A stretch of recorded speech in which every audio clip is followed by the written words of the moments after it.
Hello বন্ধুরা, আসসালামু আলাইকুম। আজকে নিয়ে এসেছি ব্রয়লার মুরগির মাংস রান্নার রেসিপি।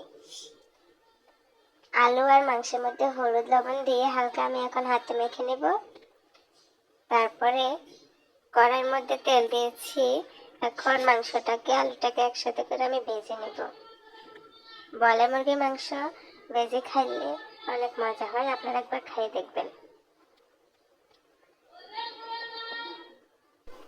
এখন আমার মাংসটা ভাজা হয়ে গেছে। এখন আমি আরেকটা পাত্রে উঠিয়ে নেব।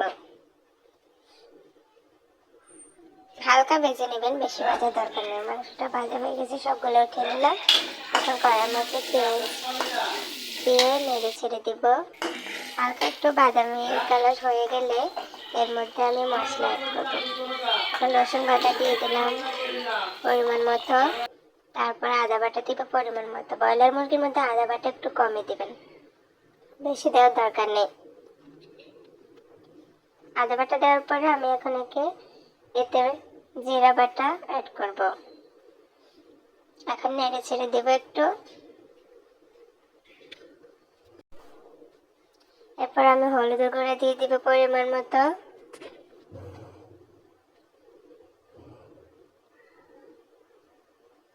তারপরে আমি মরিচের গুঁড়া দিয়ে দিব পরিমাণ মতো।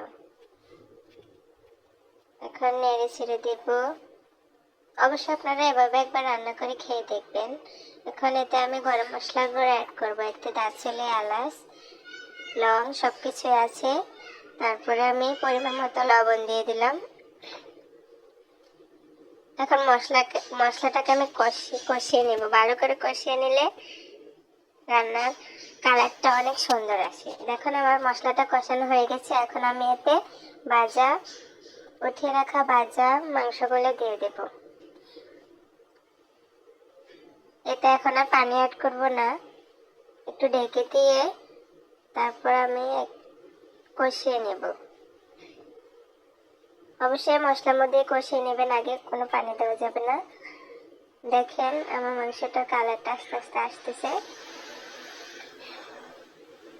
আগুনটা একটু কমিয়ে দিয়ে তারপর কষিয়ে নেব, তাহলে আর উঠবে না। দেখেন মাংসটা কষানো প্রায় হয়ে গেছে। এখন আমি এতে পানি অ্যাড করব। বেশি পানি দেওয়ার দরকার নেই, পরিমাণ মতো পানি দিয়ে দিন, কারণ মাংসটা ভালো করে কষানো হয়ে গেছে। এখন জল দেওয়ার জন্য একটু পানি অ্যাড করব। যেরকম জল খান ওইভাবেই জলটা রাখার চেষ্টা করবেন। আমার মাংসটা হয়ে গেছে প্রায়। এখন আমি আরেকটা পাত্রে মাংসটা ঢেলে নিলাম। দেখেন কালারটা কত সুন্দর এসেছে, মাশাআল্লাহ। ব্রয়লার মুরগির মাংস এভাবে খেলে আপনারা আরেকবার খেতে মন চাবে। অবশ্যই খেয়ে দেখবেন।